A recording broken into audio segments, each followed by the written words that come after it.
Hi, welcome to the Warrior Empath channel. My name is Michael McGee, and I'm the Warrior Empath. If you're here, I'm going to make an assumption. You've had an awakening, and a rude one at that. I'm here that hopefully I can shed some light on that awakening, perhaps give you a little information that might confirm your situation, and may even cue you into some special gifts of your own. But first of all, today, I want to talk about narcissists and narcissism. What is a narcissist? And what is narcissism? Well, you can get your dictionary out, and you can look up the definition of a narcissist, or you can get out that psychology handbook, and it'll have multiple pages of very specific and very scholarly interpretations for you, but I don't think that'll be all that much helpful. I think what I'm going to give you today is just the lowdown on what that is, what a narcissist is. First of all, you got to understand that there are people that live in this world, their hearts are shut off. Those people are narcissists. The worst thing about these people whose hearts are shut off is they have a constant desire for supply. They're hungry, starving, if you will, to fill themselves with your essence. In a sense, they're an extreme form of energy vampire, a real life vampire, if you will, because if you shed light on them, it's when you see the monster. Now, what a narcissist is in your life, it could be your mom, your dad, your brother, your sister, your cousin, your best friend, the neighbor down the street, the nice lady at the gas station. You know, a narcissist can be anybody. But here's a clue to how you know, because there's different kinds of narcissists. Now, the grandiose narcissist, which we're all pretty much familiar. If you think of the idea of what is a narcissist, most people think of the grandiose narcissist, that person that's like super egoic, you know, macho bravado, or the best of the best. They think that their shit doesn't stink. You know, they're better than you, and people flock to these people, you know, because they seem powerful. They hold up the ruse. But the truth of the matter is, these people don't give anything back. It's kind of like, in the biblical sense, you know, you can tell something by its fruits. A narcissist will take and take and take and take, gladly take everything that you give them. Love, admiration, desire, praise. And you'll find yourself in the beginning when you first meet a narcissist. They do this in spades. They make you their most favorite person. You become so special, you believe it yourself. You think, this person's amazing. This person sees me. This person actually knows who I am. They feel me. They're connected with me. Now, that's what the narcissist does. To sucker you in, to get you addicted to them like a drug. Kind of like the vampire. Mesmerize you, look into your eyes. So they can have a constant source of supply, and here's the kicker. If they've picked you, if they chose you, then the chances are you're an amazing person. You're one of the best people on earth because you have a heart, and you care, and you love. But on the dark side, you may also be codependent, and that makes you perfect food for the vampire narcissist. Because you see, you have childhood abandonment wounds, and you seek in other people to validate that abandonment, that emptiness, that loss of love, that not being seen.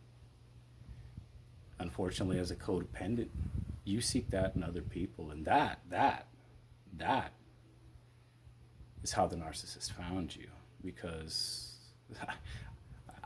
I can't understand a being that could put this much effort into the fixing of their own life, repairing their own heart, that they put so much effort into learning and manipulating, because it's out of your mind. You couldn't conceive how one of these people live their lives, because they're not like you and me. They're playing everybody in their lives. They play everyone, and they play everyone against everyone, and it has to be their game. Or they throw a little fit, like a little kid. Everything a narcissist does when you poke a hole in their fucking fantasy world that they try to suck you into, they fucking lose it. They explode. And then you do this magical thing to you called gaslighting. Yeah, because you're a loving, caring person, you have a relationship with this person. I don't care if it's a family member or your husband, your wife. The truth is that you go to them with a real problem, a real issue, and you want it to be really solved. You want to really work it out. Unfortunately, that's never on the narcissist's agenda. That's never going to be on their agenda. Your fucking problem? Well, I'm sorry. That's your problem. And they'll let you know that. Oh, but their problems, you need to know about them. You need to help them fix every one of their little fucking baby ass problems. Yeah, you need to be all about them. But here's the truth. They're not there for you. They don't care about you. You're an object. You're a pawn in their fucking fantasy movie, you know? Their movie, they're the star of it. No one else can fucking have a supporting role unless for the moment you're their new source of supply. The person they're gonna love bomb and make feel like $1,000,000 until they got you hooked and they start devaluing you. They start tearing you down. You know, like anything you want to talk about is stupid, lame, gay, dumb. Why do you think about things like that? They find magical ways to just take all the wind out of your sails every time. But here's the best part. They do that to you. And then they take you out to lunch. And you think to yourself, you're fucking confused. This person acts like they don't even like me. And now they're buying me lunch. You know? And you think, oh, well, you know, maybe I'm just a dick. Maybe I'm too sensitive. Right? No, they want you to believe that. You're not too sensitive. You might be a dick, but I doubt it in this case. And they like to, if they've had their fucking little hooks into you for a long time, you're probably going to act out like a crazy person because that's what they're going to do to you. They're going to make you look crazy. They're going to make you act crazy. They're going to make everybody in the world think you're the fucking one who's a nut job and has the problem. Because when you go to them to try to talk about something, they're going to tell you, oh, here we go again. Oh, not again. Oh, we got to hear about your feelings and how nobody cares about, oh, you feel too much. Oh, it's too much with your feelings. And, you know, I don't have time for this. You know what? Are we done with this? Can we just move on now? You know, that's how they treat you. No validation. Zero validation. You know what the best part is? I've been noticing there's a lot of dating coaches online these days. Here's something to be aware of, young people out there. If you think these dating coaches are going to steer you in the right direction, they're going to teach you to be a fucking narcissist. Yeah, and you're going to only attract other narcissists because they're the only people doing that. So enjoy the ride. Enjoy the ride because that's where you're going to be headed. And, well, your soul is the only next thing you need to give up after all of your morality and your self-respect because you think you're getting somewhere by playing people and they're going to play you right back. It hurts. But hey, you know, I'm not going to name any names, but those coaches, they know what they're doing. They know what they've tapped into, and they know it's gold. And they're going to cash in, and all you fools. I'm just saying. Not that there aren't good dating coaches out there. There are. There are dating coaches with morals. I just want you to know that this narcissist, this person that you've given so much to, you're going to have to let them go. And when you do it, don't try to get revenge. Don't try to get back at them. Don't try to get closure. Don't try to get them to answer your questions because they're not. There's so many mysteries they haven't told you, so many lies you'll never know.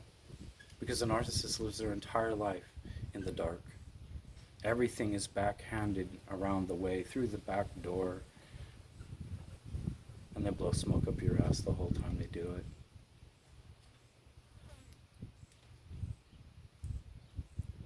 I want to stop these people. These Yeah, I don't even know if you can call them people. They're beings, soulless, vampiric beings. And the sad thing is that I'm an empath, and I do feel for them. I do. I know what wounded them. I feel it. The same thing that wounded us. But they went dark. And the world's filling up with them. That's the real coronavirus, people. It's the real virus plaguing us as a people. It's not what color you are. It's not where you come from. It's this blackening of hearts. This darkness that's descending upon us all. And if you're here, it's your turn. It's your time to wake up. Come on. We got to put an end to this. We have to put an end to this. I have children, and narcissism is contagious. My ex-wife is a narcissist with heavy personality disorder, cluster B, zero empathy, and I can't save my kids because of the tricks these people play.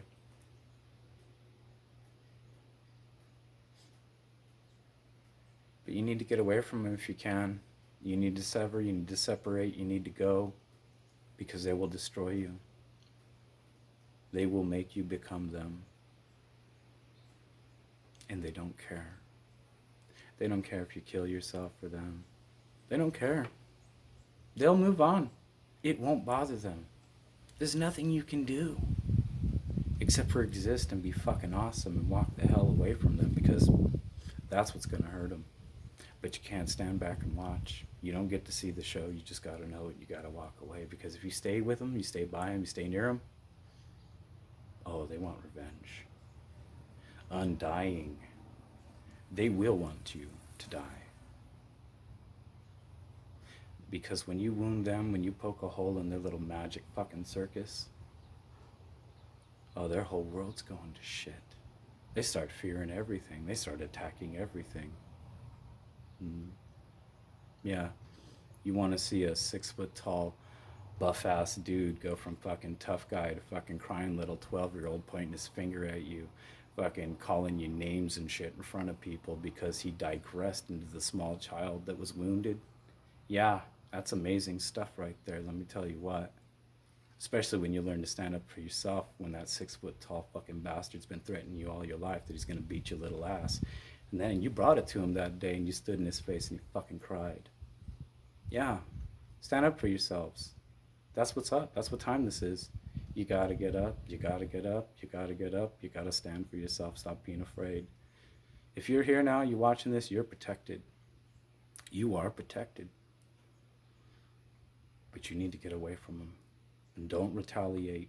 You need to get away, because a narcissist, like I said, is a dream come true and a nightmare all wrapped in one, but they're the worst nightmare ever. They'll make you feel like you're nothing. You will have invested so much. I really wanted to have more points in this, and I feel that I've rambled on some, but I think I'm going to reach some of you. I think the point's getting across. If you're in a relationship with somebody and it seems like a one-way street, it is. Get out. They don't love you. If you've been married to somebody for 20 fucking years and they always make you cry, they never hear you, they never give a fuck about you, but they demand you do everything that they want. They demand that you always care about what they care about. They never even let you have your own fucking mind. You don't even have your own fucking mind anymore. They don't love you. Get out. Get out. Your best friend that fucking ditches you, flakes on you every time you guys have something important, be with somebody else. They're not your friend. Leave them. Let them go. You see, because if somebody cares about you, you know that. You feel it already in your heart. You know this. If you even have the slightest sense that somebody's not on your team, guess what? Let them go. Who cares? They're not on your team. You only need people in life enough that are on your team. You only need people around you that accept you, that love you, that nourish you, that raise you up, that make you beautiful, wonderful, amazing that you are. But if you're codependent, an empath, you're drawn to these broken people because you're broken. And you need to heal yourself first. You want to save the world, I get it. I feel it too. But we need to fix ourselves first. And if you're wondering what that is, I'm not a psychologist, a therapist, a psychiatrist, any kind of therapist. But I'm going to let you know right now, you need to find out what self-love is.